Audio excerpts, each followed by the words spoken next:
الحمد لله حمدا كثيرا طيبا مباركا لله واحدا كثارا المؤمن الجبار المهيمن الغفار غافر الذنب وقابل التوب الكتاب اليه الاياب وعليه الحساب نحمده ونستعينه ونؤمن به ونتوكل عليه ونعوذ بالله من شرور انفسنا ومن سيئات اعمالنا من يهده الله فلا مضل له ومن يضلل فلا هادي له وأشهد أن لا إله إلا الله وحده لا شريك له وأشهد أن محمدا عبده ورسوله أرسله بالهدى ودين الحق ليظهره على الدين كله ولو كره المشركون اللهم صل على محمد وعلى آل محمد كما صليت على إبراهيم وعلى آل إبراهيم إنك حميد مجيد اللهم بارك على محمد وعلى آل محمد كما باركت على إبراهيم وعلى آل إبراهيم إنك حميد مجيد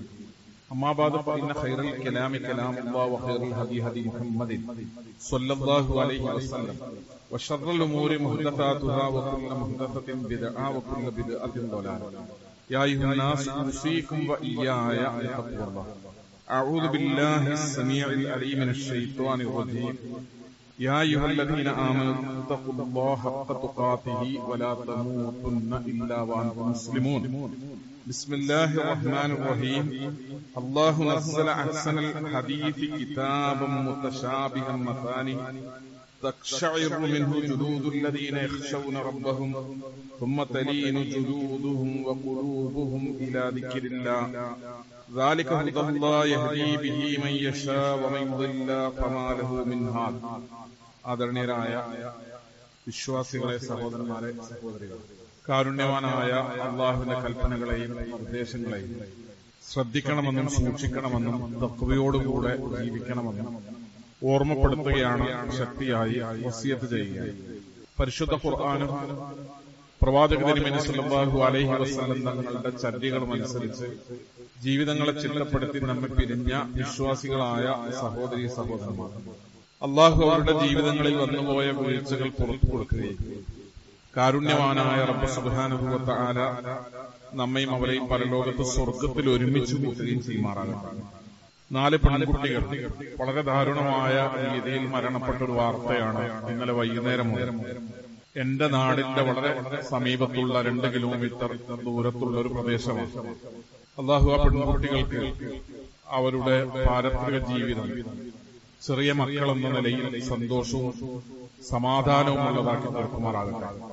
അവരുടെ കുടുംബം, നമുക്കറിയാം, ആ പ്രായത്തിലുള്ള മക്കൾ വീടുകളിൽ നിന്ന് നഷ്ടപ്പെടുമ്പോൾ അനുഭവിക്കുന്ന വേദനകളുടെ തീവ്രതകൾ അള്ളാഹു അവർക്ക് സ്വസ്ഥതയും മാതാപിതാക്കൾക്ക് സമാധാനവും അള്ളാഹു പ്രദാനം ചെയ്യുമാറാകട്ടെ. പരിശുദ്ധ ഖുർആനിൽ മനുഷ്യർക്ക് ഉപകാരമുള്ള കൊള്ളാവുന്ന ഒരു സൂക്തമെങ്കിലും ഒരു വചനമെങ്കിലും ആർക്കെങ്കിലും പറയാൻ കഴിയുമോ എന്ന ഒരു വെല്ലുവിളിയാണ് സമൂഹ മാധ്യമങ്ങളിൽ കഴിഞ്ഞ ദിവസങ്ങളിൽ വല്ലാതെ ചർച്ച ചെയ്യപ്പെട്ടുകൊണ്ടിരിക്കുന്നത്. നമ്മുടെ പൊതു ഇടങ്ങളിൽ ശ്രദ്ധിക്കപ്പെടുകയും ചാനൽ ചർച്ചകളിലൊക്കെ പങ്കെടുക്കുകയും മുഖ്യധാരാ മാധ്യമങ്ങളിൽ പ്രത്യക്ഷപ്പെടുകയും ഒക്കെ ചെയ്യുന്ന ഒരാൾ അങ്ങനെ ചോദിച്ചു എന്നത് വിശ്വാസികളായ മുസ്ലിങ്ങളായ നമ്മളെ സംബന്ധിച്ചിടത്തോളം സങ്കടകരമായ ഒരു കാര്യമാണ്. കുട്ടികൾ വായിക്കുന്ന ഒരു ചിത്രകഥാ പുസ്തകം 8-10 പേജുള്ള ഒരു പുസ്തകം വായിച്ചാലും ഉപകാരപ്പെടുന്ന എന്തെങ്കിലും ഒരു വാക്കോ ഒരു വചനമൊക്കെ അതിലുണ്ടാവും. 1400 കൊല്ലം പഴക്കമുള്ള കോടാനുകോടി മനുഷ്യർ അവരുടെ ജീവിതത്തിന്റെ മാർഗദർശനമായി സ്വീകരിക്കുന്ന ആകാശലോകത്ത് നിന്ന് അള്ളാഹുവിൽ നിന്ന് അവതരിപ്പിക്കപ്പെട്ട ദൈവിക ഗ്രന്ഥമാണ് എന്ന് വിശ്വാസികൾ അംഗീകരിക്കുകയും വിശ്വസിക്കുകയും ചെയ്യുന്ന, സ്വയം അങ്ങനെ ലോകത്തിന്റെ മുമ്പിൽ ഇത് ദൈവിക ഗ്രന്ഥമാണ് എന്ന് പ്രഖ്യാപിക്കുന്ന ഒരു ഗ്രന്ഥം, അത് വായിച്ചു എന്നാണ് ഈ ചോദിക്കുന്ന മനുഷ്യൻ അവകാശപ്പെടുന്നത്. അത് വായിച്ചാൽ ഏതൊരു ചെറിയ കുട്ടിക്കും 1 അല്ല 100 അല്ല 1000കണക്കിന് ഏതൊരു സാധാരണ മനുഷ്യർ മനസ്സിലാകുന്ന 1000കണക്കിന് നന്മകൾ ഉൾക്കൊള്ളുന്ന ഒരു ഗ്രന്ഥം, ഉപകാരപ്പെടുന്നതല്ലാത്ത കൊള്ളരുതാത്ത ഒരക്ഷരമെങ്കിലും ഖുർആനിലുണ്ടോ എന്ന് തിരിച്ചു ചോദിക്കാനാണ് ഇങ്ങനെ വിവാദമുണ്ടാക്കി ശ്രദ്ധ ആകർഷിക്കാൻ ആഗ്രഹിക്കുന്ന ആളുകളോട് ഇസ്ലാമിക പ്രബോധകന്മാർക്ക് തിരിച്ചു ചോദിക്കാൻ കഴിയില്ല. കൊള്ളരുതാത്ത, മനുഷ്യർക്ക് ഉപകാരമുള്ളതാണെന്ന് പറയാൻ പറ്റാത്ത ഒരക്ഷരമെങ്കിലും പരിശുദ്ധ ഖുർആനിലുണ്ടോ? ഖുർആൻ പഠിക്കണം, പരിശുദ്ധ ഖുർആനിന്റെ ചരിത്രം പഠിക്കണം, പരിശുദ്ധ ഖുർആൻ വായിക്കണം, ഖുർആനിന്റെ പരിഭാഷയെങ്കിലും വായിക്കണം. മുഹമ്മദ് മുസ്തഫ റസൂലുള്ളാഹി സ്വല്ലല്ലാഹു അലൈഹി വസല്ലം ഇസ്ലാമിക പ്രബോധന പ്രവർത്തനങ്ങൾക്ക് വേണ്ടി കടന്നു വന്നപ്പോൾ പ്രവാചകന്മാർക്ക് അല്ലാഹു മുഅ്ജിസത്ത് നൽകും, അമാനുഷിക ദൃഷ്ടാന്തങ്ങൾ നൽകും. ഒരു പ്രവാചകൻ സത്യപ്രവാചകനാണോ കള്ളപ്രവാചകനാണോ എന്ന് സംശയം ജനിക്കുമ്പോ ഒരു പ്രവാചകന്റെ ദിവ്യത്വത്തിൽ, ഒരു പ്രവാചകനാണ് എന്ന അവകാശവാദത്തിൽ ആളുകൾക്ക് സംശയമുയരുമ്പോ ഞാൻ പ്രവാചകനാണ് എന്ന് തന്റെ കാലത്തെ മനുഷ്യരെ ബോധ്യപ്പെടുത്താൻ പ്രവാചകന്മാർ ദൃഷ്ടാന്തങ്ങൾ പ്രകടിപ്പിക്കും. മുഅ്ജിസത്ത് എന്നാണ്, അമാനുഷിക ദൃഷ്ടാന്തങ്ങൾ എന്ന അർത്ഥത്തിൽ മുഅ്ജിസത്ത് എന്നാണ് നമ്മൾ അതിന് അറബിയിൽ പറയാറുള്ളത്. എല്ലാ പ്രവാചകന്മാരുടെ മുഅ്ജിസത്തുകൾക്കും ആ പ്രവാചകന്മാരുടെ മരണം വരെയാണ് കാലാവധിയുള്ളത്. മൂസാ നബി അലൈഹി ഇസ്ലാമയുടെ കയ്യിലെ വടി അത് നിലത്തിട്ടാൽ പാമ്പായി മാറുക, അത് മൂസാ നബി അലൈഹി ഇസ്ലാം അള്ളാഹുവിന്റെ നിർദ്ദേശപ്രകാരം അദ്ദേഹത്തിന്റെ കൈകൊണ്ട് താഴെ ഇട്ടാലാണ് അങ്ങനെ സംഭവിക്കുക. ആ വടിക്ക് അള്ളാഹു അങ്ങനെ ഒരു കഴിവ് കൊടുക്കുകയും മൂസാ നബിയുടെ കാലശേഷം പിന്നീടും ആ വടി ഇങ്ങനെ അഴഞ്ഞ് പാമ്പായി പോവുകയും ആരെടുത്ത് നിലത്തിട്ടാലും അത് പാമ്പായി മാറുകയും ചെയ്യുന്ന അവസ്ഥയൊന്നുമില്ല. കൈ കക്ഷത്ത് വെച്ചാൽ അത് വെളുത്ത നിറമായി മാറുക, അന്ധനെ സുഖപ്പെടുത്തുക, വെള്ളപ്പാണ്ടുള്ളവനെ സുഖപ്പെടുത്തുക. പ്രവാചകന്മാരിലൂടെ അവർ ജീവിച്ച കാലത്ത് അവരുടെ പ്രവാചകത്വത്തിന്റെ തെളിവായി അനേകം അത്ഭുതങ്ങൾ പ്രത്യക്ഷപ്പെട്ടിട്ടുണ്ട്. മുഹമ്മദ് മുസ്തഫ സല്ലല്ലാഹു അലൈഹി വസല്ലം അദ്ദേഹത്തിന്റെ ജീവിതകാലത്തേക്ക് മാത്രമുള്ള പ്രവാചകനല്ല, അന്ത്യപ്രവാചകൻ. അവസാനത്തെ ദിവസം ജനിക്കുന്ന കുഞ്ഞിനും ഈ ലോകത്ത് ആ കുഞ്ഞിന് വേണ്ടി നിയോഗിക്കപ്പെട്ട പ്രവാചകൻ എന്ന അർത്ഥത്തിൽ മുഹമ്മദ് മുസ്തഫ റസൂലുള്ളാഹി സല്ലല്ലാഹു അലൈഹി വസല്ലം തങ്ങളാണ്. അതുകൊണ്ട് തന്നെ മുഹമ്മദ് നബിയുടെ പ്രവാചകത്വത്തെ ചോദ്യം ചെയ്യുക അദ്ദേഹം ജീവിച്ച 63 കൊല്ലത്തെ ആ ചെറിയ നാട്ടിലെ മനുഷ്യർ മാത്രമല്ല, മുഹമ്മദ് നബിയുടെ പ്രവാചകത്വത്തെ ചോദ്യം ചെയ്യുക ഖിയാമത്ത് നാൾ വരെയുള്ള മുഴുവൻ മനുഷ്യരുമാണ്. അതുകൊണ്ട് മുഹമ്മദ് നബി പ്രവാചകനാണ് എന്നതിന്റെ തെളിവ് നബി മരിച്ചിട്ടും സല്ലല്ലാഹു അലൈഹി വസല്ലം, അള്ളാന്റെ റസൂലും മരിച്ചിട്ടും അള്ളാഹുവിന്റെ പ്രവാചകനാണ് എന്നതിന്റെ തെളിവ് അവശേഷിക്കുകയാണ്. ആ തെളിവാണ്, ആ അത്ഭുത അമാനുഷിക ദൃഷ്ടാന്തമാണ് പരിശുദ്ധ ഖുർആൻ. ഒരു പുസ്തകം വായിച്ചാൽ അറിവ് കിട്ടുന്നത് പോലെ, ഒരു പുസ്തകം വായിച്ചാൽ വായനക്കാരന് ഉപകാരങ്ങൾ ലഭിക്കുന്നത് പോലെ ഖുർആൻ വായിച്ചാൽ ഒരു മനുഷ്യന് അറിവ് കിട്ടും, ഉപകാരം കിട്ടും, ഗുണമുള്ള കാര്യങ്ങളുണ്ട് എന്ന മറുപടി അല്ല ഖുർആനുമായി ബന്ധപ്പെട്ടുള്ളത്. പരിശുദ്ധ ഖുർആൻ മുൻധാരണകളില്ലാതെ സത്യസന്ധമായി വായിക്കാൻ ഒരു മനുഷ്യൻ സന്നദ്ധമായാൽ ഖുർആൻ വായിക്കുന്നവനെ ഖുർആനിന്റെ അനുയായിയാക്കി മാറ്റുമെന്നാണ് ഖുർആനിന്റെ ചരിത്രം നമ്മളെ പഠിപ്പിക്കുക. അത് ഖുർആന്റെ വെല്ലുവിളിയാണ്. പരിശുദ്ധ ഖുർആൻ തീർച്ചയായും അത് ലോകത്തെവിടെയാണോ അവതരിപ്പിക്കപ്പെടുന്നത്, അത് കേൾപ്പിക്കപ്പെടുന്നത് എവിടെയാണോ അവിടെ സ്വാധീനിക്കാനും മാറ്റം വരുത്താനുമുള്ള കരുത്ത് ഖുർആനിനുണ്ട് എന്ന് ഖുർആൻ അവകാശപ്പെട്ടിട്ടുണ്ട്. ലൗ അൻസൽനാ ഹാദൽ ഖുർആന അലാ ജബലിൻ ലറഅയ്തഹു ഖാശിഅൻ മുതസദ്ദിഅൻ മിൻ ഖശിയത്തില്ലാഹ്. ലൗ അൻസൽനാ ഹാദൽ ഖുർആന അലാ ജബലിൻ, പർവ്വതങ്ങൾക്ക് കല്ലിന്റെ മേലാണ് ഖുർആനിന്റെ സൂക്തങ്ങൾ അവതരിപ്പിക്കപ്പെട്ടതെങ്കിൽ പർവ്വതത്തിന്റെ കല്ലിനേക്കാൾ കടുപ്പമുള്ള ഹൃദയം ഒരു മനുഷ്യന്റെയും അകത്തുണ്ടാവില്ല. കല്ലിനാണ് ഖുർആൻ അവതരിപ്പിക്കപ്പെട്ടതെങ്കിൽ ലറഅയ്തഹു ഖാശിഅൻ മുതസദ്ദിഅൻ മിൻ ഖശിയത്തില്ലാഹ്, ആ കല്ല് അല്ലാഹുവിനെ കുറിച്ച് ഓർത്ത് ഭയപ്പെട്ട് പൊട്ടിപ്പിളർന്നു പോകുന്നത് നിനക്ക് കാണാൻ കഴിയുമായിരുന്നു. കല്ലിന്റെ മേൽ അവതരിപ്പിക്കപ്പെട്ടാൽ കല്ലിനെപ്പോലും സ്വാധീനിക്കാൻ മാത്രം കരുത്തുള്ള അത്ഭുതമാണ് പരിശുദ്ധ ഖുർആൻ. അതുകൊണ്ട് ഏത് മനുഷ്യന്റെ മുമ്പിൽ അത് അവതരിപ്പിക്കപ്പെട്ടാലും, അത് എത്ര കടുത്ത നിഷേധിയുടെ മുമ്പിലും, ഖുർആനിനോട് എത്ര വെറുപ്പുള്ളവരിലും പരിശുദ്ധ ഖുർആൻ അവതരിപ്പിക്കപ്പെട്ടാൽ ഖുർആൻ അവരെ സ്വാധീനിക്കുമെന്നാണ് ഒരുപാട് സംഭവങ്ങൾ വിശ്വാസികളെ പഠിപ്പിക്കുന്നത്. لو أنزلنا هذا القرآن على جبل لرأيته خاشعا متصدعا من خشية الله وتلك الأمثال نضربها للناس لعلهم يتفكرون. കല്ലിനെ പോലും ഖുർആൻ പുലർത്തുമെന്ന് ഞാൻ നിങ്ങളോട് ഉപമ പറയുകയാണ്. അല്ലാഹു പറയാണ്,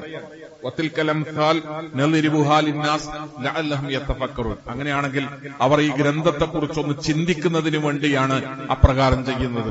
അബൂബക്കർ സിദ്ദീഖ് റളിയല്ലാഹു അൻഹു, നമുക്കറിയാം, പരിശുദ്ധ ഖുർആൻ പാരായണം ചെയ്യുമ്പോൾ, ഖുർആൻ ഓതിയാൽ ഖുർആൻ പാരായണം മുന്നോട്ട് കൊണ്ടുപോകാൻ കഴിയാത്ത ഒരാളാണ് അബൂബക്കർ സിദ്ദീഖ് റളിയല്ലാഹു അൻഹു. കരഞ്ഞു പോകും അദ്ദേഹം. അതുകൊണ്ടാണ് അള്ളാഹുവിന്റെ പ്രവാചകൻ രോഗിയായപ്പോ, അദ്ദേഹത്തിന്റെ വഫാത്തായ രോഗം പിടിച്ച സമയത്ത് റസൂലുള്ളാഹി സ്വല്ലല്ലാഹു അലൈഹി വസല്ലം നമസ്കരിക്കാൻ വേണ്ടി അബൂബക്കർ സിദ്ദീഖ് റളിയല്ലാഹുവിനോട് ഇമാമത്ത് നിൽക്കാൻ പറയുന്നു. അതിന് തടസ്സം പറയുകയാണ് ആയിഷ ബീവി. അല്ലാഹുവിന്റെ റസൂല് അബൂബക്കർ സിദ്ദീഖിനോട് പള്ളിയിൽ ഇമാമത്ത് നിൽക്കാൻ പറ എന്നാവശ്യപ്പെടുക. ആയിഷ ബീവി അതിന് തടസ്സം പറയാം. ആയിഷ ബീവി തടസ്സം പറയുന്ന ബാപ്പാക്ക് അബൂബക്കറിന് ഖുർആൻ ആളുകളുടെ മുന്നിൽ നിന്ന് ഓതാൻ കഴിയില്ല, അദ്ദേഹം കരഞ്ഞുപോകും. അദ്ദേഹത്തിന് ഓതി പാരായണം ചെയ്യുന്നത് പൂർത്തീകരിച്ച് ഓതാൻ കഴിയില്ല നബിയെ. അള്ളാഹുവിന്റെ പ്രവാചകൻ രണ്ടാമതും ആവശ്യപ്പെടാൻ, മൂന്നാമതും ആവശ്യപ്പെടാൻ, മൂന്നാമതും ആയിഷ ബീവി തടസ്സം പറഞ്ഞപ്പോഴാണ് അള്ളാഹുവിന്റെ റസൂൽ അവിടെ ഒരു പ്രയോഗം നടത്തുന്നത്. നിങ്ങൾ യൂസുഫിന്റെ പെണ്ണുങ്ങളാണ് എന്ന് പറയുന്നുണ്ട്. അള്ളാഹുവിന്റെ റസൂൽ ദേഷ്യം വന്നിട്ട്, യൂസുഫിന്റെ പെണ്ണുങ്ങളാണ് എന്ന് പറഞ്ഞാൽ യൂസുഫ് നബി അലൈഹി ഇസ്ലാമയെ പിഴപ്പിച്ച ആ ചരിത്രം ഓർത്തുകൊണ്ടാണ് നിങ്ങൾ യൂസുഫിന്റെ പെണ്ണുങ്ങളാണ് എന്ന് ദേഷ്യപ്പെട്ടുകൊണ്ട് റസൂൽ പറയുന്നത്. അള്ളാഹുവിന്റെ പ്രവാചകനോട് ആയിഷ ബീവി തടസ്സം പറയാനുള്ള കാരണം ബാപ്പാന്റെ ഒരു അവസ്ഥ അറിയുന്നത് കൊണ്ടാണ്.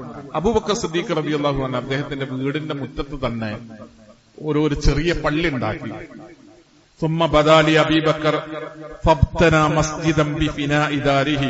വീടിന്റെ മുറ്റത്ത് തന്നെ അദ്ദേഹം ഒരു പള്ളി ഉണ്ടാക്കി. ഫകാന യുസല്ലി ഫീഹി. അദ്ദേഹം സമയം കിട്ടുമ്പോഴൊക്കെ പള്ളിയിൽ സുന്നത്ത് നമസ്കാരവും മറ്റു നമസ്കാരങ്ങളുമായിട്ട് പള്ളിയിലുണ്ടാകും. വയഖ്റഉൽ ഖുർആൻ. നമസ്കാരം കഴിയുമ്പോൾ അദ്ദേഹം പള്ളിയിൽ നിന്ന് ഖുർആൻ ഓതും.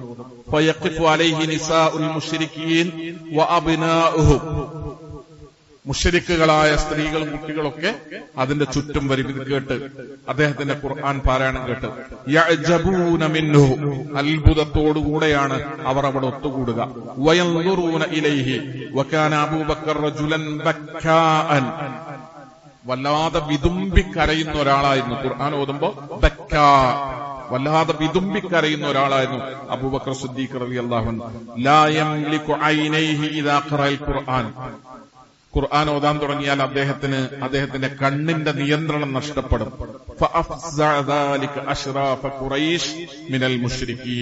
മുശ്രിക്കുകളായ, ഇത് കാണാനും കേൾക്കാനും വേണ്ടി പരിസരത്ത് വന്നു നിൽക്കുന്ന ഖുറൈശികളായ മുശ്രിക്കുകളായ ആളുകൾ ഇത് കണ്ടിട്ട് ഭയപ്പെടാറുണ്ടായിരുന്നു. എന്താണ് ഈ മനുഷ്യൻ ഈ ഗ്രന്ഥം ഇങ്ങനെ പാരായണം ചെയ്തിട്ട് ഇങ്ങനെ കരയുന്നത് എന്താണ്, ഇങ്ങനെ നിലവിളിക്കുന്നത് എന്താണ് എന്നോർത്ത് അവരൊക്കെ അത്ഭുതപ്പെടുകയും ഭയപ്പെടുകയും ചെയ്യാറുണ്ടായിരുന്നു എന്നാണ് ചരിത്രത്തിൽ നമുക്ക് വായിക്കാൻ കഴിയുക. Abdullahi bin Urwah bin Zubair റളിയല്ലാഹു അൻഹു പറയാണ്, ഞാൻ എന്റെ വല്യമ്മയായ അസ്മാ ബിൻത് അബൂബക്കറിനോട് ചോദിച്ചു, ഖുർആൻ കേൾക്കുമ്പോൾ സ്വഹാബികളുടെയൊക്കെ അവസ്ഥ എന്തായിരുന്നു, അവരെങ്ങനെയായിരുന്നു? അപ്പൊ അവർ പറഞ്ഞു, അള്ളാഹു അവരെ വിശേഷിപ്പിച്ചതുപോലെ, ഖുർആനിൽ അവരെ പറ്റി പറയുന്നത് പോലെ അവരുടെ കണ്ണുകൾ നനയുകയും അവരുടെ തൊലികൾ വിറകൊള്ളുകയും ചെയ്യുമായിരുന്നു.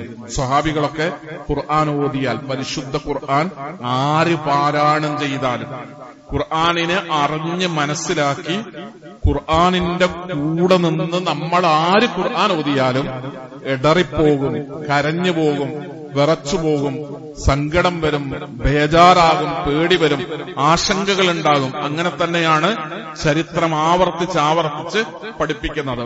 ഉമർ ഇബ്നുൽ ഖത്താബ് റളിയല്ലാഹു അൻഹു ഒരിക്കൽ തഹജ്ജുദ് നമസ്കരിക്കുന്ന ഒരു മനുഷ്യന്റെ ഖുർആൻ പാരായണം കേൾക്കാൻ, അദ്ദേഹം തഹജ്ജുദ് നമസ്കാരത്തിൽ നിന്റെ രക്ഷിതാവിന്റെ ശിക്ഷ സംഭവിക്കുന്നത് തന്നെയാകുന്നു എന്ന ആശയം വരുന്ന ആയത്ത് ഓതിയപ്പോ അതാർക്കും തടയാൻ കഴിയില്ല. തീർച്ചയായും രക്ഷിതാവിന്റെ ശിക്ഷ സംഭവിക്കുക തന്നെ ചെയ്യും, അതാർക്കും തടയാനാവില്ല എന്ന ആശയം വരുന്ന ആയത്ത് കേട്ടപ്പോ കഅബയുടെ റബ്ബ് തന്നെയാണ് സത്യം എന്ന് പറഞ്ഞുകൊണ്ട് ഉമർ ഇബ്നു ഖത്താബ് റളിയല്ലാഹു അൻഹു വീട്ടിലേക്ക് തിരിച്ചുപോയി. അദ്ദേഹം 1 മാസത്തോളമാണ് ചരിത്രത്തിൽ നമുക്ക് കാണാം ഇത് കേട്ടിട്ട്, ഈ ഒരു ആയത്ത് കേട്ടിട്ട് 1 മാസത്തോളം സുഖമില്ലാതെ എഴുന്നേൽക്കാൻ കഴിയാതെ രോഗിയായി അദ്ദേഹത്തിന്റെ വീട്ടിൽ അദ്ദേഹം വിശ്രമത്തിലായിരുന്നു. രോഗവിവരം അറിയാൻ ആളുകൾ വരും. പക്ഷെ എങ്ങനെയാണ് ഉമർ രോഗിയായത്, എന്താണ് അദ്ദേഹത്തിന് സംഭവിച്ചത് എന്ന് ആർക്കും അറിയുമായിരുന്നില്ല. പരിശുദ്ധ ഖുർആൻ അവരെ വല്ലാതെ സ്വാധീനിക്കുമായിരുന്നു. സ്വഹാബികളെ മുഴുവനും, ശത്രുക്കളെ പോലും സ്വാധീനിക്കാനുള്ള കരുത്ത് പരിശുദ്ധ ഖുർആനിന് ഉണ്ടായിരുന്നു എന്നാണ് ചരിത്രം നമ്മളെ പഠിപ്പിക്കുക. ഉമർ ഇബ്നു ഖത്താബ് റളിയല്ലാഹു അൻഹുമായി ബന്ധപ്പെട്ട ഒരു സംഭവം വേറെയും നമുക്ക് ഒരുപാട് കാര്യങ്ങൾ കാണാം. ഉമർ ഇബ്നു ഖത്താബ് റളിയല്ലാഹു അൻഹു അദ്ദേഹം മറ്റ് ആളുകളുടെ കൂടെ ഉയൈനത്ത് ബിൻ ഹിസ്സാൻ റളിയല്ലാഹു അൻഹു അദ്ദേഹത്തിന്റെ സഹോദരപുത്രനായ ഹുർറു ബിൻ ഖൈസ് റളിയല്ലാഹു അൻഹുവോട് പറയാണ്, എനിക്ക് ഉമർ ഇബ്നു ഖത്താബിനെ ഒന്ന് കാണണം, എനിക്ക് അദ്ദേഹത്തോട് സംസാരിക്കാനുണ്ട്. അങ്ങനെ അദ്ദേഹം ഉമർ ഇബ്നു ഖത്താബ് റളിയല്ലാഹുവിന്റെ അടുക്കൽ വന്നിട്ട് ഉമർ റളിയല്ലാഹുവിനോട് പറയാൻ, ഖത്താബിന്റെ മകനെ, അള്ളാഹുവിനെ തന്നെയാണ്, താങ്കൾ ഞങ്ങൾക്ക് അധികമൊന്നും തരാറില്ല, ഞങ്ങളുടെ ഭരണാധികാരിയാണ്, പക്ഷെ പ്രജകൾ എന്നുള്ള നിലയ്ക്ക് ഞങ്ങളെ താങ്കൾ വേണ്ടത്ര ഗൗനിക്കുന്നില്ല, ഞങ്ങൾക്ക് താങ്കൾ അധികമൊന്നും തരാറില്ല, താങ്കൾക്ക് വീഴ്ച സംഭവിക്കുന്നു, ഞങ്ങളിൽ നീതി അനുസരിച്ച് വിധിക്കാറില്ല, താങ്കൾക്ക് നീതിയില്ല, നിയമം നടപ്പിലാക്കുന്നില്ല, ഭരണാധികാരി എന്നുള്ള നിലയ്ക്ക് ഞങ്ങൾക്ക് തരേണ്ടുന്ന അവകാശങ്ങളൊന്നും തരുന്നില്ല. ഇത് കേട്ടപ്പോ ഉമർ ബിൻ ഖത്താബ് എന്ന് പറയുന്ന മനുഷ്യന്റെ മാനുഷികമായ ഒരു പ്രകൃതം, അദ്ദേഹത്തിന് ദേഷ്യം വന്നു. അദ്ദേഹം എഴുന്നേറ്റു. എന്നിട്ട് ഈ മനുഷ്യന്റെ നേരെ തിരിഞ്ഞു, അദ്ദേഹത്തെ ആക്രമിക്കാൻ വേണ്ടി കയ്യോങ്ങി അദ്ദേഹത്തിന്റെ നേരെ. അപ്പൊ ഹുർറു ബിൻ ഖൈസ് റളിയല്ലാഹു അൻഹു അദ്ദേഹം എഴുന്നേറ്റിട്ട് പറഞ്ഞു, യാ അമീറുൽ മുഅ്മിനീൻ, ഞാൻ ഇങ്ങനെ കേട്ടിട്ടുണ്ട് പരിശുദ്ധ ഖുർആനിൽ, ഖുദിൽ അഫ്വ വഅ്മുർ ബിൽ മഅറൂഫ് വഅഗ്രിൽ അനിൽ ജാഹിലീൻ, ഖുദിൽ അഫ്വ വഅ്മുർ ബിൽ മഅറൂഫ് വഅഗ്രിൽ അനിൽ ജാഹിലീൻ. അവിവേകിയാണ് എന്റെ അമ്മാവൻ, വിവരക്കേടാണ് പറഞ്ഞത് എന്ന് എനിക്കറിയാം. അതുകൊണ്ട് പരിശുദ്ധ ഖുർആന്റെ ഈ ആയത്ത് ഞാൻ താങ്കളെ ഓർമ്മപ്പെടുത്തുകയാണ്. സൂറത്ത് അഅറാഫ് 199 ആയത്ത് അദ്ദേഹത്തെ ഓതി കേൾപ്പിച്ചു. ഖുദിൽ അഫ്വ, വിട്ടുവീഴ്ച സ്വീകരിക്കുക, വഅ്മുർ ബിൽ മഅറൂഫ്, നല്ലതുകൊണ്ട് കൽപ്പിക്കുക, വഅഗ്രിൽ അനിൽ ജാഹിലീൻ, വിവരമില്ലാത്തവരിൽ തിരിഞ്ഞു കളയുകയും ചെയ്യുക. ഈ ആയത്ത് കേൾക്കുന്നതോടുകൂടെ ഉമർ ഇബ്നു ഖത്താബ് നിശ്ചലമാവുകയാണ്. അവിടെ തന്നെ നിന്നു എന്നാണ് നമ്മൾ ആ സംഭവത്തിൽ വായിക്കുക. ഈ ആയത്ത് കേട്ടപ്പോ ഉമർ എവിടെയാണോ നിന്നത് അവിടെ തന്നെ അനങ്ങാതെ നിന്നു. എത്ര വലിയ പ്രകോപനം സൃഷ്ടിച്ച് കടന്നു വരുന്ന മനുഷ്യനെയും അവിടെ തന്നെ പിടിച്ചു നിർത്താൻ കരുത്തുള്ള ഒരു ഗ്രന്ഥമാണ് പരിശുദ്ധ ഖുർആൻ എന്നാണ് ഖുർആൻ നമ്മളെ പഠിപ്പിക്കുന്നത്. സഹോദരങ്ങളെ, ഖുൽ, ഖുർആൻ പറഞ്ഞു, ആമിനു ബിഹി ഔ ലാ തുഅ്മിനു, നിങ്ങൾ പരിശുദ്ധ ഖുർആനിൽ വിശ്വസിക്കുക അല്ലെങ്കിൽ വിശ്വസിക്കാതിരിക്കുക. ഇന്നല്ലദീന ഊതുൽ ഇൽമ മിൻ ഖബ്ലിഹി, വിവരമുള്ളവരുടെ മുമ്പിൽ പരിശുദ്ധ ഖുർആൻ ഇദാ യുത്ലാ അലൈഹിം, അവരുടെ മേൽ ഓതി കേൾപ്പിക്കപ്പെട്ടാൽ യഖിറൂന ലില്ലദ്ഖാനി സുജ്ജദാ, അവർ അല്ലാഹുവിന്റെ മുമ്പിൽ സുജൂദിലായി വീഴും. വിവരമുള്ളവർ, വിവേകമുള്ളവർ, അറിവുള്ളവർ, കാര്യങ്ങളെ ചിന്തിച്ച് മനസ്സിലാക്കുന്നവർ, അങ്ങനെയുള്ളവരുടെ മുമ്പിൽ പരിശുദ്ധ ഖുർആൻ ഓതി കേൾപ്പിക്കപ്പെട്ടാൽ നബിയെ ജനങ്ങളോട് പറയും, ആമിനൂ ബിഹി, നിങ്ങൾ ഖുർആൻ കൊണ്ട് വിശ്വസിക്കുക, ഔ ലാ തുഅ്മിനു, അല്ലെങ്കിൽ നിങ്ങൾ അതിനെ തള്ളിക്കളഞ്ഞേക്കുക. വിശ്വസിച്ചാലും നിങ്ങൾ അവിശ്വസിച്ചാലും വിവരമുള്ള, വിവേകമുള്ള, അറിവുള്ള മനുഷ്യരുടെ മുമ്പിൽ ഖുർആൻ ഓതി കേൾപ്പിക്കപ്പെട്ടാൽ അവരുടെ പ്രകൃതം എന്ന് പറയുന്നത് യഖിറൂന ലില്ലദ്ഖാനി സുജ്ജദാ, അവർ പരിശുദ്ധ ഖുർആനിന്റെ മുമ്പിൽ അത് കേൾക്കുന്നവർ സുജൂദിൽ വീഴുന്നതാണ് എന്ന് പഠിപ്പിക്കുകയാണ്. ജുബൈർ ഇബ്നു മുതഇം റളിയല്ലാഹു അൻഹു റിപ്പോർട്ട് ചെയ്യുന്ന ഹദീസിൽ കാണാം, ഖാല സമീഅ നബി സല്ലല്ലാഹു അലൈഹി വസല്ലം യഖറഉ ഫിൽ മഗ്രിബി ബിത്തൂർ ഫലമ്മാ ബലഗ ഹാദിഹിൽ ആയ, പ്രവാചകൻ തിരുമേനി സല്ലല്ലാഹു അലൈഹി വസല്ലം മഗ്രിബ് നമസ്കരിക്കുമ്പോ സൂറത്തു തൂർ പാരായണം ചെയ്തു. എന്നിട്ട് ഈ ആയത്തുകളെത്തി, അം ഖുലിഖൂ മിൻ ഗൈരി ശൈഇൻ അം ഹുമുൽ ഖാലിഖൂൻ, നിങ്ങളൊക്കെ ഒരു സൃഷ്ടാവില്ലാതെ സൃഷ്ടിക്കപ്പെട്ടവരാണോ എന്ന് ചോദിക്കുന്ന പരിശുദ്ധ ഖുർആനിന്റെ ആയത്ത്. അതല്ല, നിങ്ങൾ തന്നെയാണോ ഇതൊക്കെ സൃഷ്ടിച്ചുണ്ടാക്കുന്നത്? അം ഖലഖുസ് സമാവാത വൽ അർള്, അവരാണോ ആകാശഭൂമികളെ സൃഷ്ടിച്ചത്? ബൽ ലാ യുഖിനൂൻ, അവർ ഉറച്ചു വിശ്വസിക്കുന്നില്ല. അം ഇൻദഹും ഖസാഇനു റബ്ബിക അം ഹും മുസൈതിറൂൻ. ഈ ആയത്തുകളെ അവതരിപ്പിക്കപ്പെട്ടപ്പോ കാന ഖൽബി അൻ യതീർ, ജുബൈർ ഇബ്നു മുത്തീം എന്ന് പറയുന്നത് അവിശ്വാസിയായ മുസ്ലിം ആയിട്ടില്ലാത്ത ഒരാളാണ്. അദ്ദേഹം പറയാണ്, മഗ്രിബ് നമസ്കാരത്തിന് നേതൃത്വം നൽകുമ്പോ മുഹമ്മദ് നബി സല്ലല്ലാഹു അലൈഹി വസല്ലം സൂറത്തു തൂർ പാരായണം ചെയ്യുമ്പോ ഈ ആയത്തുകളൊക്കെ ഞാനിങ്ങനെ കേട്ടു. ഈ ആയത്തുകൾ കേട്ടപ്പോ കാദ ഖൽബി അൻ യതീറ, എന്റെ മനസ്സ് പറക്കാൻ തുടങ്ങിയെന്നാണ് അദ്ദേഹത്തിന്റെ പ്രയോഗം. ഈ ആയത്തോതുന്നത് കേട്ടിട്ട് എന്റെ മനസ്സ് പറക്കാൻ തുടങ്ങി എന്ന് അദ്ദേഹം പറയാൻ. ജുബൈർ ഇബ്നു മുത്തീം. സഹോദരങ്ങളെ, റസൂലുള്ളാഹി സ്വല്ലല്ലാഹു അലൈഹി വസല്ലം മക്കയിൽ വെച്ച് ഖുർആൻ പാരായണം ചെയ്തപ്പോ അദ്ദേഹത്തിന്റെ പരിസരത്ത് വിശ്വാസികളുണ്ട്, അവിശ്വാസികളുണ്ട്. عن عبد الله رضي الله عنه قال قرأ النبي صلى الله عليه وسلم النجم بمكة. മക്കത്ത് വെച്ച് അല്ലാഹുവിന്റെ പ്രവാചകൻ സൂറത്തുൽ നജ്മ് പാരായണം ചെയ്യുകയാണ്. ഫസജദ ഫീഹ, തിലാവത്തിന്റെ ആയത്തെത്തിയ തിലാവത്തിന്റെ സുജൂദിന്റെ ആയത്തെത്തിയപ്പോ, ഖുർആൻ ഓതുന്ന സമയത്ത് സുജൂദ് ചെയ്യേണ്ടുന്ന ആയത്ത് അതെത്തിയപ്പോ ഫസജദ ഫീഹ, അല്ലാഹുവിന്റെ പ്രവാചകൻ സുജൂദ് ചെയ്തു. വസജദ മൻ മഅഹു, അദ്ദേഹത്തിന്റെ കൂടെ അത് കേട്ട് നിന്നിരുന്ന മുഴുവൻ ആളുകൾ, വിശ്വാസികളും അവിശ്വാസികളും അടക്കം മുഴുവൻ മനുഷ്യരും അള്ളാഹുവിന്റെ പ്രവാചകന്റെ കൂടെ സുജൂദ് ചെയ്യുകയുണ്ടായി. ഒരാളൊഴികെ നമുക്ക് ചരിത്രത്തിൽ കാണാം, അദ്ദേഹം ഒരു പ്രായമുള്ള ഒരു മനുഷ്യനൊഴികെ അഖദ കഫ്ഫൻ മിൻ ഹസ്വ, അദ്ദേഹം ഒരു ചരൽക്കല്ലോ കുറച്ച് മണ്ണോ എന്തോ കയ്യിലെടുത്തിട്ട് നെറ്റിയിൽ ഇങ്ങനെ മുട്ടിച്ചു. എന്നിട്ട് അദ്ദേഹം പറഞ്ഞു, എനിക്കിത് മതി എന്ന് അദ്ദേഹം പറഞ്ഞു. എനിക്കിത് മതി. എല്ലാരും സുജൂദിൽ വീണു, വിശ്വാസികളും അവിശ്വാസികളും ഉൾപ്പെടെ. അള്ളാഹുവിന്റെ പ്രവാചകൻ സൂറത്തുൽ നജ്മ് ഓതുന്നത് കേട്ട മുഴുവൻ മനുഷ്യരും സുജൂദിൽ വീണു. ഒരാളോടെ ഒറ്റ മനുഷ്യനെ സുജൂദ് ചെയ്യാതിരുന്നുള്ളൂ. അയാൾ എല്ലാവരും സുജൂദ് ചെയ്തപ്പോ ഒരു കല്ലോ മണ്ണോ എന്തെടുത്തിട്ട് അയാളെ നെറ്റിം എങ്ങനെ മുട്ടിച്ചിട്ട് എനിക്കിത് മതി എന്ന് പറഞ്ഞു. ഫറഅയ്തുഹു, അബ്ദുല്ലാഹ് റളിയല്ലാഹു അൻഹു പറയാണ്, ബഅദ ദാലിക ഖുതില കാഫിറൻ, ആ മനുഷ്യൻ മാത്രമാണ് കാഫിറായി മരിച്ചത്. അല്ലാത്ത ആളുകളൊക്കെ പിന്നീട് വിശ്വാസം സ്വീകരിച്ചു, ഇസ്ലാമായി മുസ്ലിമായി എന്ന് പഠിപ്പിക്കുകയാണ്. ഖുർആൻ ആളുകൾ കേൾക്കാതിരിക്കാൻ, കാരണം ഖുർആൻ എത്ര വലിയ വിരോധമുള്ള ആളും പരിശുദ്ധ ഖുർആൻ കേട്ടാൽ ഖുർആനിന്റെ അനുയായിയായി മാറുന്ന കാഴ്ചയാണ് അവിശ്വാസികൾ മക്കത്ത് നിരന്തരം കാണുന്നത്. ആരാണോ കേൾക്കുന്നത് അവര് ഖുർആനിന്റെ അനുയായിയായി മാറുകയാണ്. അതുകൊണ്ട് മക്കയിലെ മുശ്രിക്കുകൾ ഒരു തീരുമാനം എടുത്തിരുന്നു, ലാ തസ്മഉ ലിഹാദൽ ഖുർആൻ. ഒരു പരസ്പരം പറഞ്ഞതാണ്, നമ്മൾ ആരും എന്ത് ചെയ്യരുത്, ഖുർആൻ കേൾക്കരുത്. അറബി അറിയാം അവർക്ക്, അല്ലാഹുവിന്റെ റസൂൽ എന്താണ് ഈ ഓതുന്നത് പാരായണം ചെയ്യുക, അതിന്റെ അർത്ഥം അറിയാം. അത് അവരെ സ്വാധീനിക്കുന്നു, അവരിൽ മാറ്റം വരുത്തുന്നു. അത് കേൾക്കുന്ന ആളുകളൊക്കെ ഓരോരുത്തരായി അള്ളാഹുവിന്റെ പ്രവാചകന്റെ അനുയായിയായി മാറുന്ന കാഴ്ച ഉണ്ടായപ്പോ അവരെടുത്ത ഒരു തീരുമാനമാണ്, പരസ്യമായെടുത്തൊരു തീരുമാനം, ലാ തസ്മഉ ലിഹാദൽ ഖുർആൻ, നമ്മുടെ കൂട്ടത്തിൽ ആരും ഖുർആൻ കേൾക്കാൻ പാടില്ല എന്ന് തീരുമാനിച്ചു. മക്കത്തേക്ക് ആരെങ്കിലുമൊക്കെ വേറെ നാട്ടിൽ നിന്ന് വന്നാൽ അവരിവര് പോയിട്ട് പ്രത്യേകം പറയും, ഇവിടെ മുഹമ്മദ് എന്ന് പറയുന്ന ഒരാളുണ്ട്, അദ്ദേഹം ഖുർആനാണെന്ന് പറഞ്ഞിട്ടൊരു ഗ്രന്ഥം പാരായണം ചെയ്യുന്നുണ്ട്, ഒരിക്കലും അത് കേൾക്കരുത് എന്ന് പുതുതായി മക്കത്താര് വന്നാലും അവരടുത്ത് മക്കയിലെ മുശ്രിക്കുകൾ പോയിട്ട് പറയും. അങ്ങനെ തുഫൈൽ ഇബ്നു അംർ അദ്ദൗസി എന്ന് പറയുന്ന മനുഷ്യൻ ഒരു വലിയ ഗോത്രത്തിന്റെ നേതാവാണ്.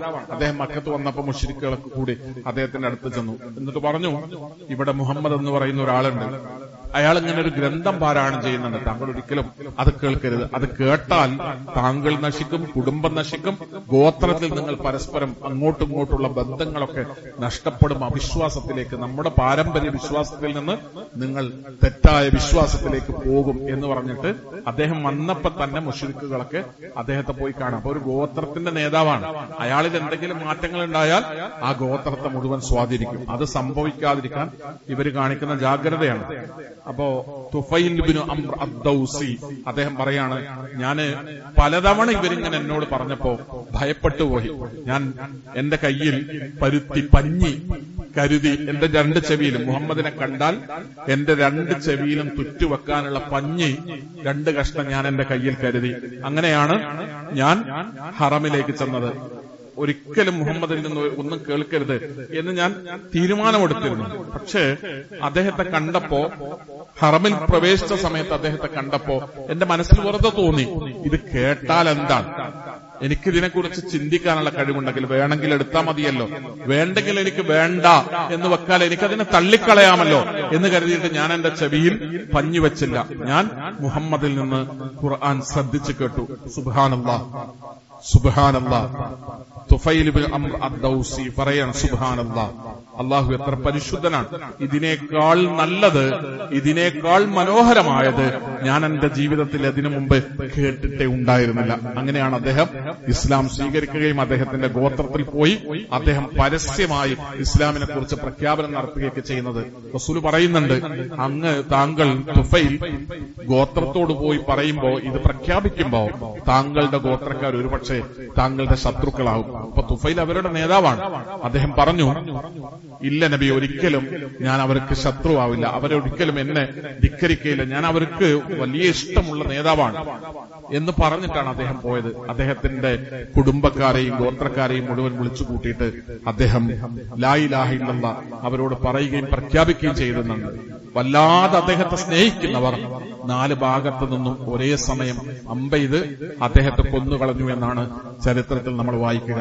പക്ഷെ തുഫൈൽ അദ്ദേഹം ഇസ്ലാം സ്വീകരിച്ചത് അള്ളാഹുവിന്റെ പ്രവാചകൻ പരിശുദ്ധ ഖുർആൻ 1 തവണ പാരായണം ചെയ്യുന്നത് കേട്ടിട്ടാണ് എന്ന് ചരിത്രത്തിൽ നമുക്ക് കാണാൻ കഴിയും. ഇങ്ങനെ ഒരുപാട് ആളുകളുടെ ചരിത്രം പരിശുദ്ധ ഖുർആൻ കേട്ട് മനസ്സിൽ വലിയ പരിവർത്തനം ഉണ്ടായതിന്റെ ഒരുപാട് ചരിത്രം നമുക്ക് ആവർത്തിച്ച് വായിക്കാൻ കഴിയും. ഖുർആൻ ആര് കേട്ടാലും എത്ര വലിയ ശത്രുവും പരിശുദ്ധ ഖുർആൻ സത്യസന്ധമായി കേട്ടാൽ, കേൾക്കുക എന്ന് പറഞ്ഞാൽ മുൻധാരണകളില്ലാതെ സത്യസന്ധമായി നന്മയുണ്ടെങ്കിൽ ഞാനത് സ്വീകരിക്കുമെന്ന സതുദ്ദേശത്തോടുകൂടെ ആര് ഖുർആൻ കേട്ടാലും അവരെ സ്വാധീനിക്കാനുള്ള കരുത്ത് പരിശുദ്ധ ഖുർആനിനുണ്ട് എന്ന് അന്നും ഇന്നും അനേക തവണ വെളിപ്പെടുത്തിയിട്ടുള്ള, തെളിയിച്ചിട്ടുള്ള, അങ്ങനെ മനുഷ്യനെ സ്വാധീനിച്ചിട്ടുള്ള ഒരു ഗ്രന്ഥമാണ് പരിശുദ്ധ ഖുർആൻ. ആ ഗ്രന്ഥത്തിലാണ് മനുഷ്യർക്ക് ഗുണമുള്ള, കൊള്ളാവുന്ന, അദ്ദേഹത്തിന്റെ വാക്കതാണ്, കൊള്ളാവുന്ന ഒരു വചനമെങ്കിലും ഖുർആനിലുണ്ടോ എന്ന് ഒരു മനുഷ്യൻ, ഒരു പാവപ്പെട്ട മനുഷ്യൻ നമ്മുടെ കൂട്ടത്തിൽ നിന്ന് ചോദിക്കുന്നത്. നമുക്ക് അദ്ദേഹം ഉൾപ്പെടെ മുഴുവൻ മലയാളികളോടും ഖുർആനുമായി ബന്ധപ്പെട്ട ഒരു അഭ്യർത്ഥന, പരിശുദ്ധ ഖുർആനിന്റെ ആദ്യത്തെ വാക്ക് അതൊന്നനുസരിക്കാനുള്ള, അതൊന്ന് സമ്മതിക്കാനുള്ള, ഏതൊരു മനുഷ്യനും, ബുദ്ധിയുള്ള ഏതൊരു മനുഷ്യനും സമ്മതിക്കാവുന്ന ഒരു കൽപ്പന കൊണ്ട് ആരംഭിച്ച വാക്കാണ്, ഗ്രന്ഥമാണ് പരിശുദ്ധ ഖുർആൻ. ബുദ്ധിയുള്ള ഏതൊരുത്തരും ഇഷ്ടപ്പെടുന്ന ഒരു പ്രവർത്തനം കൊണ്ട് ആ വാക്ക് പറഞ്ഞുകൊണ്ട് ആരംഭിച്ച ഗ്രന്ഥമാണ് പരിശുദ്ധ ഖുർആൻ. ഈ ലോകത്ത് മുഴുവൻ മനുഷ്യർക്കും ഉയർച്ചയും വളർച്ചയും ഉണ്ടാകാൻ ആവശ്യമായ ഒരു പ്രവൃത്തിയെപ്പറ്റി പറഞ്ഞുകൊണ്ട് ആരംഭിച്ച ഒരു ഗ്രന്ഥമാണ് പരിശുദ്ധ ഖുർആൻ. ഖുർആൻ ഇഖ്റ എന്നാണ് ലോകത്തോട് ആദ്യമായി പറഞ്ഞത്, നിങ്ങൾ വായിക്കൂ എന്ന്. ആ വായിക്കൂ എന്ന് പറഞ്ഞ ഖുർആനിന്റെ ഒന്നാമത്തെ ആഹ്വാനം ലോകത്തിനു മുഴുവനും നന്മ പ്രദാനം ചെയ്യാൻ കഴിയുന്ന സുന്ദരമായ ഒരാശയമാണ്. ആ ഒരാശയത്തെ ഖുർആനിന്റെ കാര്യത്തിൽ ഒരു തവണ ജീവിതത്തിൽ കൊണ്ടുവരാൻ താങ്കളെപ്പോലുള്ള വിമർശകന്മാർക്ക് സാധ്യമായാൽ ഇന്ന് കേരളത്തിലുള്ള മറ്റ് ഖുർആനിന്റെ പ്രബോധകന്മാരെക്കാളെല്ലാം വലിയ ഖുർആൻ പ്രബോധകന്മാരായി അതിന്റെ വായനക്കാരായ, വിമർശകരായ, എതിരാളികളായ, ശത്രുക്കളായ നിങ്ങൾ ഓരോരുത്തരും മാറും എന്ന ഉറപ്പ് മാത്രമാണ് അത്തരം ആളുകളോട് നമുക്ക് സൂചിപ്പിക്കാനുള്ളത്. അള്ളാഹു മനുഷ്യർക്ക്, ഖുർആൻ വായിക്കുന്ന ആളുകൾക്ക്, പരിശുദ്ധ ഖുർആനിനെ സമീപിക്കുന്ന മുഴുവൻ മനുഷ്യർക്ക്, നമ്മൾ ഉൾപ്പെടെയുള്ള ഖുർആനിന്റെ അനുയായികൾക്ക്, ഖുർആനിന്റെ ഉമ്മത്തിന് അള്ളാഹു ഹിദായത്ത് നൽകി അനുഗ്രഹിക്കുമാറാകട്ടെ. അൽഹംദുലില്ലാഹ് വസ്സലാത്തു വസ്സലാമു അലാ റസൂലില്ലാഹി വഅലാ ആലിഹി വസഹ്ബിഹി അജ്മഈൻ. ആദരണീയരായ വിശ്വാസികളെ, സഹോദരന്മാരെ, സഹോദരികളെ, അള്ളാഹുവിനെ സൂക്ഷിച്ച് ജീവിക്കണമെന്ന് ഒരിക്കൽ കൂടി ഓർമ്മപ്പെടുത്തുകയാണ്, ശക്തിയായി വസിയത്ത് ചെയ്യുകയാണ്. അല്ലാഹു നസ്സല അഹ്സനൽ ഹദീഥി കിതാബൻ മുതശാബിഹൻ മഥാനി തഖ്ശൈറു മിൻഹു ജുലൂദുല്ലദീന യഖ്ശൗന റബ്ബഹും. പരിശുദ്ധ ഖുർആൻ പാരായണം ചെയ്യുന്ന ആളുകൾ അവർക്ക് അവരുടെ തൊലികൾ വിറകൊള്ളുകയും സുമ്മ തലീനു ജുലൂദുഹും വഖുലൂബുഹും ഇലാ ദിക്രില്ലാഹ്, അവരുടെ മനസ്സുകളും ശരീരവും ഒക്കെ അള്ളാഹുവിന്റെ സ്മരണയിലേക്ക് വിധേയപ്പെട്ടു വരികയും ചെയ്യും. ദാലിക ഹുദല്ലാഹി യഹ്ദീ മൻ യശാ, അള്ളാഹു നൽകുന്ന മാർഗദർശനമാണത്. പരിശുദ്ധ ഖുർആൻ പാരായണം ചെയ്യുന്നവരുടെ ശരീരവും തൊലികളും മനസ്സും ഹൃദയവും ഒക്കെ വിറച്ചുകൊണ്ട് അള്ളാഹുവിന് വിധേയപ്പെട്ടു വരും എന്ന് പരിശുദ്ധ ഖുർആൻ 39-ാം അധ്യായം സൂറത്ത് സുമറിലെ 23-ാമത്തെ ആയത്തിലൂടെ അള്ളാഹു നമ്മളെ പഠിപ്പിക്കുകയാണ്. പ്രവാചക തിരുമേനി സല്ലല്ലാഹു അലൈഹി വസല്ലം തങ്ങളുടെ അടുത്ത് ഇസ്ലാമിന്റെ ആദ്യകാലത്ത് ഇസ്ലാം ഇങ്ങനെ വ്യാപിക്കുന്നതിൽ, പ്രചരിപ്പിക്കപ്പെടുന്നതിൽ വലിയ അസ്വസ്ഥതയും പ്രയാസവും തോന്നിയ മുശ്രിക്കുകളെ പ്രതിനിധാനം ചെയ്തുകൊണ്ട് ഉത്ബത്ത് ബിൻ റബീഅ നബിയോട് സംസാരിക്കാൻ വേണ്ടി വന്നു. അള്ളാഹുവിന്റെ പ്രവാചകനോട് സംസാരിക്കാൻ വേണ്ടി വന്നു. അദ്ദേഹം റസൂലുള്ളാഹി സ്വല്ലല്ലാഹു അലൈഹി വസല്ലം തങ്ങളോട് ഒരുപാട് നേരം സംസാരിച്ചു. മക്കയിൽ മുഹമ്മദ് നബി ഉണ്ടാക്കുന്ന കുഴപ്പങ്ങള്, പ്രശ്നങ്ങള്, കുടുംബങ്ങളിലുള്ള പ്രശ്നങ്ങള്, മുഹമ്മദ് നബി പിന്തിരിയുകയാണെങ്കിൽ അവർ ചെയ്തു കൊടുക്കാൻ ഉദ്ദേശിക്കുന്ന, നബി സല്ലല്ലാഹു അലൈഹി വസല്ലം തങ്ങൾക്ക് കൊടുക്കാൻ ഉദ്ദേശിക്കുന്ന സഹായങ്ങള്, സേവനങ്ങള്, സമ്മാനങ്ങള്, ഇതൊക്കെ അദ്ദേഹം വളരെ വിശദമായി തന്നെ പ്രവാചക തിരുമേനി സല്ലല്ലാഹു അലൈഹി വസല്ലം തങ്ങളോട് സംസാരിച്ചു. എല്ലാം കഴിഞ്ഞപ്പോ നബി സല്ലല്ലാഹു അലൈഹി വസല്ലം മറുപടിയായി അദ്ദേഹത്തിന് സൂറത്ത് ഫുസ്സിലത്തിന്റെ ആദ്യ ഭാഗം ഓതിക്കൊടുത്തു. റസൂലുള്ളാഹി സ്വല്ലല്ലാഹു അലൈഹി വസല്ലം സൂറത്ത് ഫുസ്സിലത്ത് ഇങ്ങനെ ഓതിയിട്ട് ഫഇൻ അഅറദു ഫഅൻദർതുകും സ്വാഇഖതൻ മിസ്ല സ്വാഇഖതി ആദിം വസമൂദ് 13-ാമത്തെ ആയത്താണ് സൂറത്ത് ഫുസ്സിലത്തിൽ. ഉത്ബത്ത് ബിൻ റബീഅ ഇതിങ്ങനെ കേട്ട് റസൂലുള്ളാഹിന്റെ മുമ്പിൽ ഇരിക്കുകയാണ്. അപ്പോഴാണ് റസൂല് മറുപടിയായി ഒരുപാട് കാര്യം പറഞ്ഞപ്പോ അതിന് മറുപടിയായിട്ട് ഈ സൂറത്ത് ഓതി കൊടുക്കുകയാണ്. ഇതിലെ 13-ാമത്തെ ആയത്ത് ഓതിയപ്പോ 13-ാമത്തെ ആയത്ത് എത്തിയപ്പോ ഉത്ബത്ത് ബിൻ റബീഅ അദ്ദേഹത്തിന്റെ ഇരിപ്പിടത്തിൽ നിന്ന് എഴുന്നേറ്റു. എന്നിട്ട് പ്രവാചക തിരുമേനി സല്ലല്ലാഹു അലൈഹി വസല്ലം തങ്ങളുടെ വായ പൊത്തി, അല്ലാഹുവിന്റെ റസൂലിന്റെ വായ ഇങ്ങനെ പൊത്തിപ്പിടിച്ച് ഇനിയൊന്നും പാരായണം ചെയ്യല്ലേ എന്ന് പറയുകയും അദ്ദേഹം അവിടുന്ന് എഴുന്നേറ്റ് ഇറങ്ങിപ്പോവുകയും ചെയ്തു. അദ്ദേഹം തിരിച്ചെത്തിയപ്പോ അദ്ദേഹത്തെ പറഞ്ഞയച്ച ആളുകൾ അവർ ചോദിച്ചു, എന്താണ് താങ്കൾക്ക് സംഭവിച്ചത്? അങ്ങോട്ട് പോയ പോലെ അല്ലല്ലോ.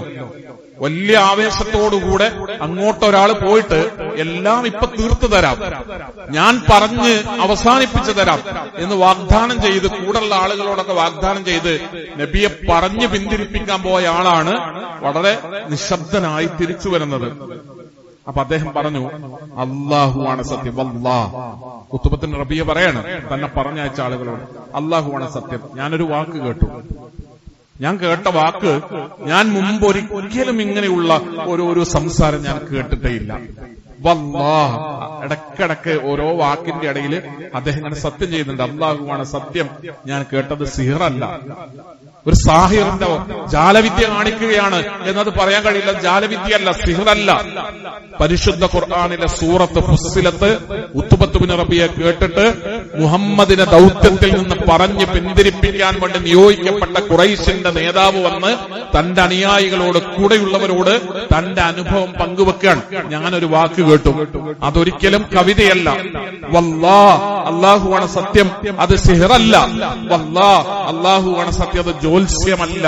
എന്നിട്ട് അദ്ദേഹം, അല്ലയോ ഖുറൈശി സമൂഹമേ, നിങ്ങൾ എന്നെ അനുസരിക്കുവിൻ. ഉത്ബത്ത് പറയാണ്, നിങ്ങൾ എന്നെ അനുസരിക്കുവിൻ. ആ മനുഷ്യനെയും അയാൾ പറയുന്നതിനെയും നിങ്ങൾ വിട്ടേക്കൂ, നിങ്ങൾ അദ്ദേഹത്തെ ഒഴിവാക്കുക, അദ്ദേഹത്തിന്റെ പിന്നാലെ നിങ്ങൾ കൂടരുത്, അദ്ദേഹത്തെ ഉപദ്രവിക്കാൻ പോകരുത്, നിങ്ങൾ അദ്ദേഹത്തെ വിട്ടേക്ക്. അല്ലാഹുവാണ് സത്യം, അല്ലാഹുവാണ് സത്യം, ഞാൻ നിങ്ങളോട് ഉറപ്പിച്ചു പറയുന്നു. നിശ്ചയം അദ്ദേഹത്തിൽ നിന്ന് ഞാൻ കേട്ട സംസാരത്തിൽ നമുക്ക് മുഴുവനുള്ള വലിയൊരു വൃത്താന്തമുണ്ട്. അറബികൾ അദ്ദേഹത്തെ ഉപദ്രവിക്കുകയാണെങ്കിൽ നിങ്ങളല്ലാത്തവർ നിങ്ങളിൽ നിന്ന് അദ്ദേഹത്തെ സംരക്ഷിക്കും. അറബികളല്ലാത്തവർ അദ്ദേഹത്തിന് സംരക്ഷണം നൽകും. അദ്ദേഹം അവരെ അതിജയിക്കുകയാണെങ്കിൽ അദ്ദേഹത്തിന്റെ അധികാരം നിങ്ങളുടെയും അധികാരമാകും, അദ്ദേഹത്തിന്റെ പ്രതാപം നിങ്ങളുടെയും പ്രതാപമാവും, നിങ്ങൾ ജനങ്ങളിൽ ഏറ്റവും സൗഭാഗ്യവാന്മാരായിരിക്കും. അപ്പോൾ ഖുറൈശികൾ പറഞ്ഞു, അദ്ദേഹത്തെ പറഞ്ഞയച്ച ആൾക്കാർ പറഞ്ഞു, അബുൽ വലീദ്, അദ്ദേഹം നാവുകൊണ്ട് താങ്കളെ മാരണം ചെയ്തിരിക്കുന്നു, മുഹമ്മദിന്റെ മാരണത്തിൽ താങ്കൾ പെട്ടുപോയിരിക്കുന്നു ഈ കാര്യത്തിൽ എന്റെ അഭിപ്രായം ഇതാണ്, നിങ്ങൾ തോന്നുന്നത് പ്രവർത്തിക്കുക എന്ന് അദ്ദേഹം പറഞ്ഞു, മറുപടി കൊടുത്തു. സഹോദരങ്ങളെ, ശത്രുവായി ചെന്ന് തകർത്ത് തീർത്ത് കളയാമെന്ന് കരുതി മക്കയിലെ മുശ്രിക്കിന്റെ നേതാവ് ചെന്ന് വർത്തമാനം പറഞ്ഞപ്പോ അള്ളാഹുവിന്റെ പ്രവാചകൻ അദ്ദേഹത്തിന് സൂറത്ത് ഫുസ്സിലത്ത് ഓതി കേൾപ്പിക്കുകയാണ് ചെയ്തത്. എത്ര കൊടിയ ശത്രുവിനെയും ഏതു വലിയ വിമർശകരെയും മനസ്സിന്റെ അകത്ത് കടന്നു ചെന്ന് സ്വാധീനം ചെലുത്തി ഖുർആനിന്റെ അനുയായിയാക്കി മാറ്റി അത് വഹിച്ചതിന്റെ പ്രചാരകനും പ്രബോധകനുമാക്കി മാറ്റാൻ മാത്രമുള്ള ദിവ്യമായ കരുത്തും കെൽപ്പുമുള്ള ഗ്രന്ഥമാണ് പരിശുദ്ധ ഖുർആൻ. ആ ഗ്രന്ഥത്തിന്റെ അനുയായികളായി മാറുക, അതിന്റെ പ്രബോധകന്മാരായി മാറുക, അതിന്റെ പ്രചാരകന്മാരായി മാറുക, നമ്മളത് ജീവിതത്തിൽ പകർത്തുക, അള്ളാഹുവിനെ ഭയപ്പെടുകയും സൂക്ഷിക്കുകയും അള്ളാഹുവിന്റെ കൽപ്പനാ നിർദ്ദേശങ്ങൾ ശ്രദ്ധിച്ചും അനുസരിച്ചും പാലിച്ചും ജീവിക്കുകയും ചെയ്യുന്ന ജനങ്ങളിൽ, സ്വാലിഹീങ്ങളിൽ, സദ്വൃത്തവാന്മാരിൽ അള്ളാഹു കുടുംബസമേതം നമ്മെ ഓരോരുത്തരെയും ഉൾപ്പെടുത്തി അനുഗ്രഹിക്കുമാറാകട്ടെ. തഖ്വയോടുകൂടെ ജീവിക്കാനും ഈമാനോടുകൂടെ മരണപ്പെടാനുമുള്ള സൗഭാഗ്യം അള്ളാഹു നമുക്ക് ഓരോരുത്തർക്കും പ്രദാനം ചെയ്യുമാറാകട്ടെ. അറിഞ്ഞും അറിയാതെയും ചെയ്തു പോയ ചെറുതും വലുതുമായ തെറ്റുകുറ്റങ്ങളും പാപങ്ങളും അള്ളാഹു നമുക്ക് പുറത്തു മാപ്പാക്കി തരുമാറാകട്ടെ. പരലോകത്ത് ചെല്ലുമ്പോൾ നമ്മെ പിരിഞ്ഞുപോയ മാതാപിതാക്കളുടെ, സഹോദരീ സഹോദരന്മാരുടെ, ബന്ധുമിത്രാദികളുടെ, ആദർശ ബന്ധുക്കളുടെ കൂടെ പരലോകത്ത് സ്വർഗത്തിൽ ഒത്തുകൂടാൻ അവരെയും നമ്മയും അള്ളാഹു അനുഗ്രഹിക്കുമാറാകട്ടെ. തഖ്വയോടുകൂടെ ജീവിക്കാനും ഈമാനോടുകൂടെ മരണപ്പെടാനുമുള്ള സൗഭാഗ്യം അള്ളാഹു നമുക്ക് പ്രദാനം ചെയ്യുമാറാകട്ടെ. വാഹന അപകടത്തിൽ മരണപ്പെട്ട 4 പെൺകുട്ടികൾ അള്ളാഹു അവരുടെ കുടുംബത്തിന് സമാധാനവും സംതൃപ്തിയും സ്വസ്ഥതയും പ്രദാനം ചെയ്യുമാറാകട്ടെ. ആ മക്കൾക്ക് അള്ളാഹു പരലോകത്ത് സ്വർഗം നൽകി അനുഗ്രഹിക്കുമാറാകട്ടെ. അല്ലാഹുമ്മ ഫിൽ മുഅ്മിനീന വൽ മുഅ്മിനാത്ത് വൽ മുസ്ലിമീന വൽ മുസ്ലിമാത്ത് അൽഹയാഉ മിൻഹും വൽ അംവാത്ത് ഇന്നക മുജീബുദ് ദഅവാതി യാ ഖാദിയൽ ഹാജാത്ത് اللهم اجرنا من النار اللهم اجرنا من النار اللهم اجرنا من النار اللهم اعز الاسلام والمسلمين واذل الشرك والمشركين اللهم اعز الاسلام والمسلمين واذل الشرك والمشركين اللهم اعز الاسلام والمسلمين واذل الشرك والمشركين ربنا اصرف عنا عذاب جهنم ان عذابها كان غراما انها ساءت مستقرا ومقاما ربنا آتنا في الدنيا حسنة وفي الآخرة حسنة وقنا عذاب النار.